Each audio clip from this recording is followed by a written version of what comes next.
Special cases in linear programming. Welcome, everyone. Before we dive into today's new topic, let's take a moment to reflect on what we have already mastered. In our previous lessons, we focused on using the corner point method to find a single, unique optimal solution. Essentially, finding that one specific point that gives us the absolute maximum or minimum value. However, as we move into more advanced mathematical modeling, it is important to realize that real-world problems aren't always that straightforward. Not every scenario results in just one single, unique point as the answer. Sometimes, the math presents us with more complex situations.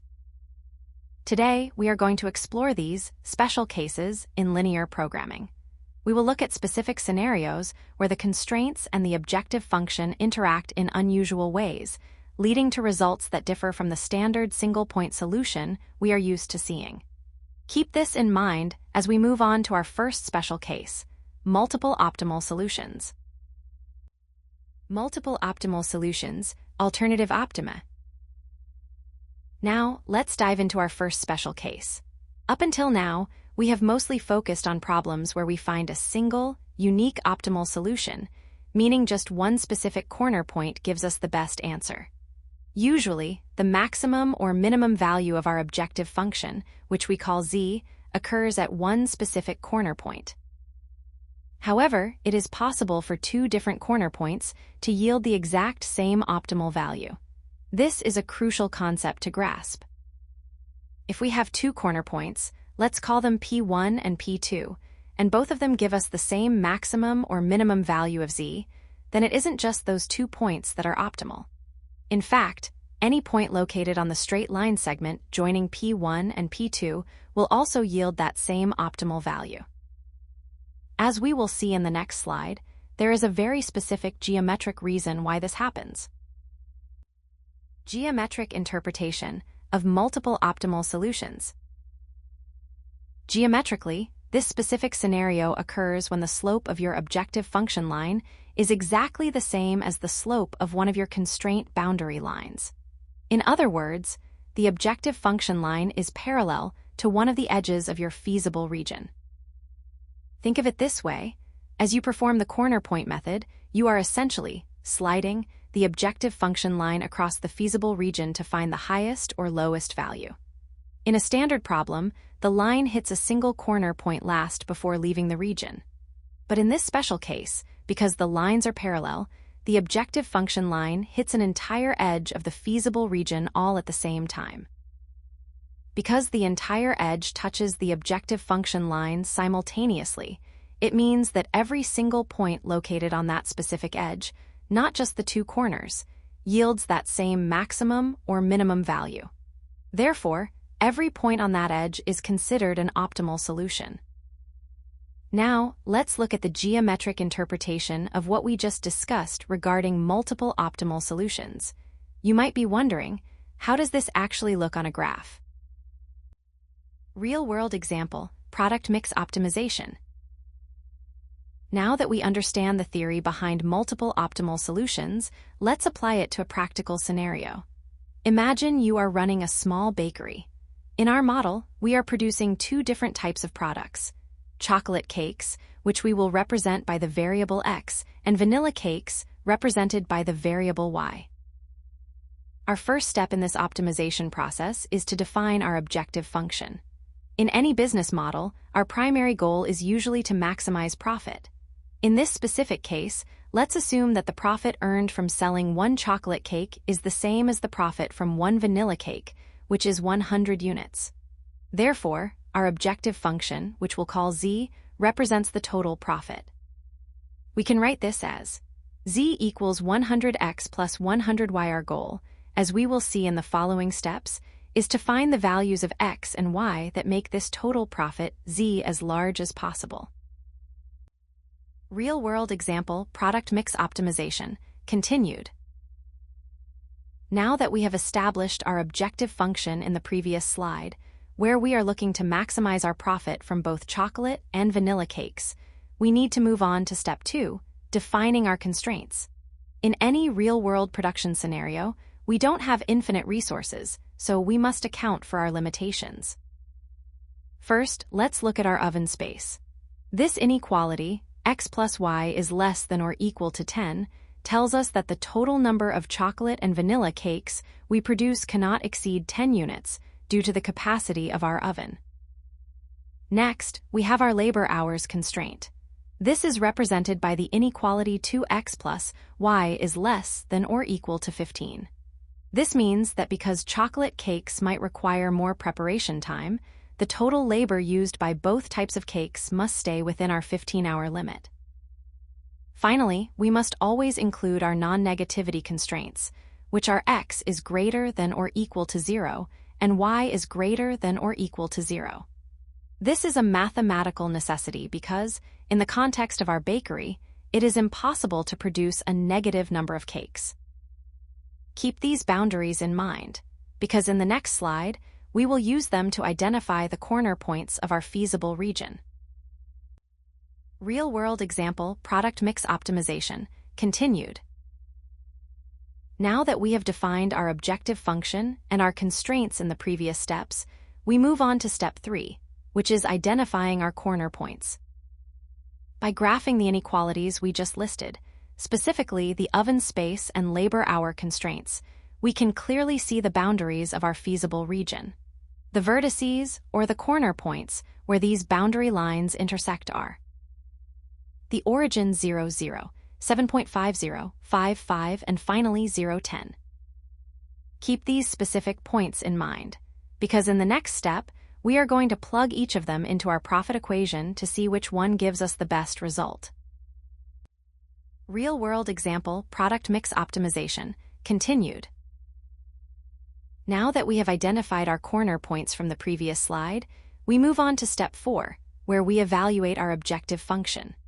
Remember, our goal is to maximize the total profit, which we defined as z equals 100x plus 100y to find the maximum profit. We simply plug each of our corner points into this equation. First, let's look at the origin, 0.0, 0. When we substitute these values, we get 0 plus 0, which results in a profit of 0.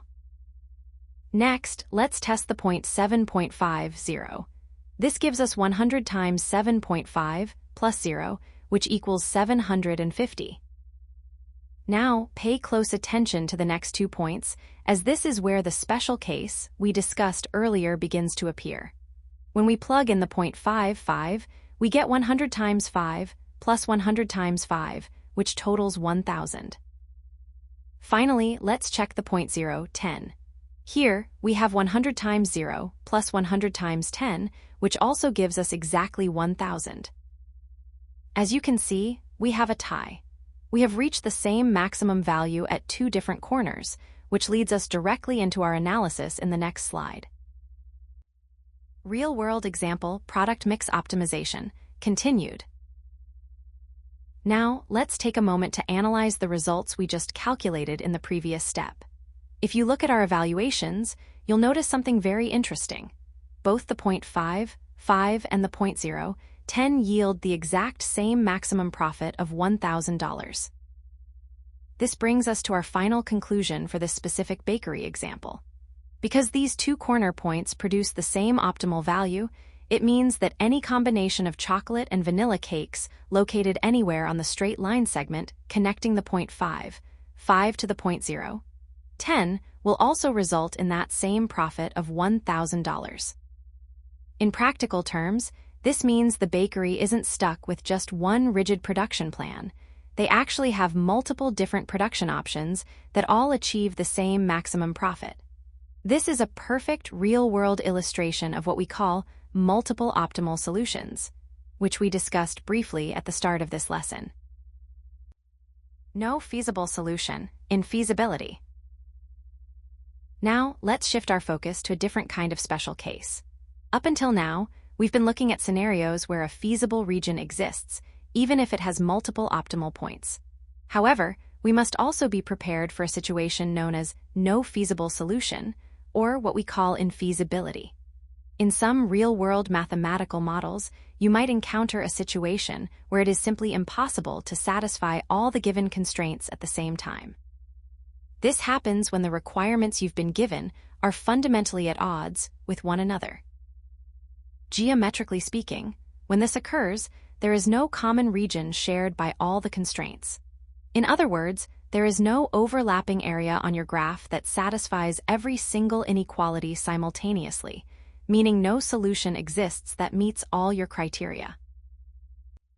Concept of no feasible solution. Now, let's dive deeper into the concept of no feasible solution that we just introduced.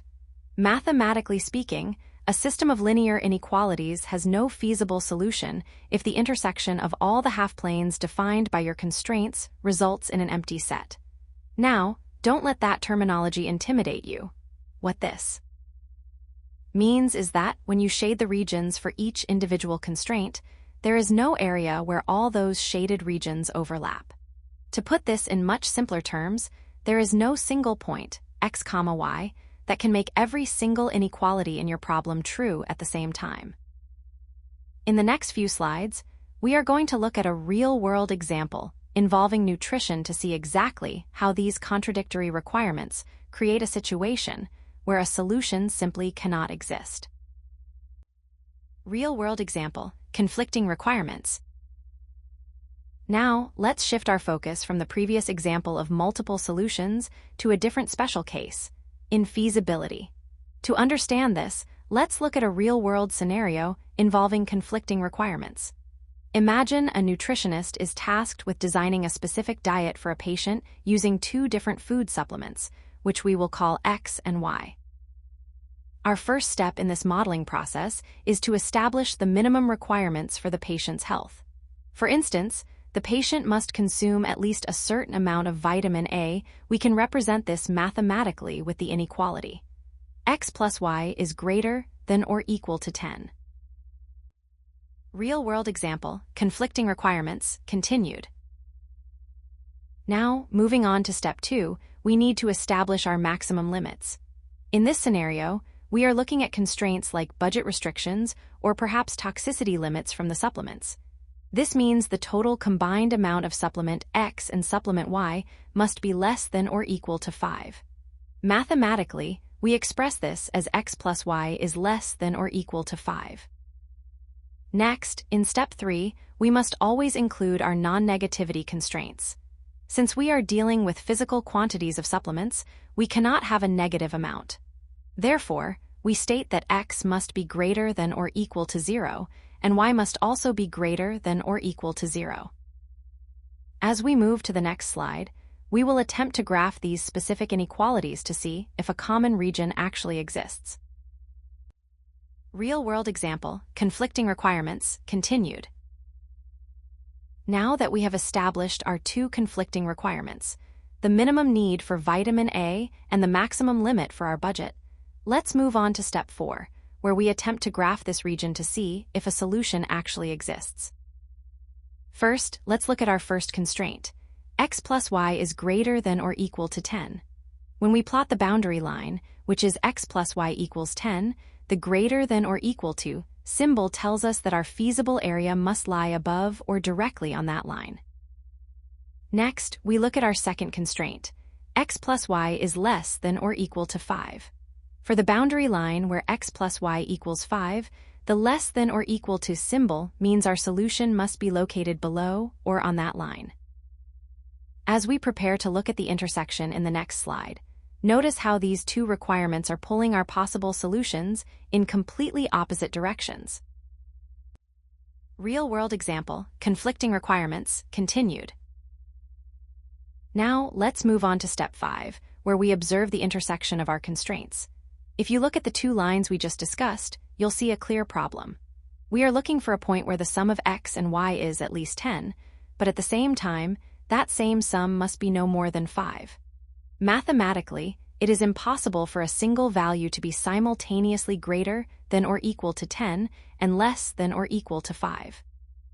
Because these two requirements pull our shaded regions in opposite directions, there is no overlapping area where both conditions are met.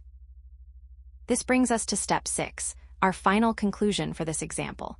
Since there is no common shaded region, meaning there is no feasible region at all, we must conclude that this problem has no feasible solution. In real-world terms, this means the requirements we set for the nutritionist are contradictory. You simply cannot meet a minimum vitamin requirement of 10 while staying under a total limit of 5. As we will see in the next slide, it is very important not to confuse this lack of a solution with an unbounded solution. Common mistakes to avoid. First, please be careful not to confuse a no feasible solution with an unbounded solution. These are two very different scenarios. As we discussed in the previous slides regarding the nutritionist example, no feasible solution means there is no overlapping region at all. The constraints are simply contradictory. However, an unbounded solution is different. In that case, a feasible region does exist, but it extends infinitely in one direction, meaning your objective function could potentially increase or decrease forever without hitting a limit. Second, a common mistake I see when dealing with alternative optima is stopping your answer at just 2 corner points. If you calculate your objective function and find that 2 different corner points, let's call it z, yield the exact same maximum value, do not simply list those 2 points as your only answers. To be mathematically precise, you must remember to state that every single point located on the line segment connecting those 2 points is also an optimal solution. Finally, always double-check your shading. Many students fail to identify infeasibility simply because they have shaded the wrong side of a boundary line. To avoid this, I highly recommend that you always use a test point, such as 0, 0, to verify whether your inequality is satisfied. This simple step ensures you are shading the correct side of the line and helps you accurately identify if a common feasible region actually exists. Now, before we wrap up today's lesson, I want to pause and discuss some common pitfalls. As we've seen through our examples of multiple solutions and infeasibility, linear programming can get a bit tricky, and it is very easy to make certain errors in your reasoning or your graphing. Keep these points in mind as we move into our final summary of the key takeaways. Key takeaways. First, let's revisit multiple optimal solutions. Remember, this specific scenario occurs when the slope of your objective function is exactly the same as the slope of one of your binding constraint lines, meaning they are parallel. When this happens, you won't just find your maximum or minimum value at a single vertex. Instead, you'll find that the optimal value is shared by 2 different corner points, and importantly, every single point located on the straight line segment connecting those 2 points is also an optimal solution. On the other hand, we have the case of no feasible solution. This happens when your constraints are mutually exclusive, which is just a mathematical way of saying they are contradictory. In this situation, there is no overlapping area, meaning there is no common region that satisfies every single inequality in your system at the same time. To help you visualize this for your exams, let's look at the geometric interpretation. For multiple solutions, think of the objective function line sliding across the graph until it perfectly coincides with, or lies right on top of, an entire edge of your feasible region. For no solution, simply visualize the shaded regions of your constraints moving away from each other, resulting in no intersection of all the constraint half-planes. All right, we have reached the end of our lesson, so let's bring everything together with these key takeaways to ensure you have a solid grasp of these special cases. If you can master these visual cues, you'll be able to identify these special cases almost instantly. Great job today!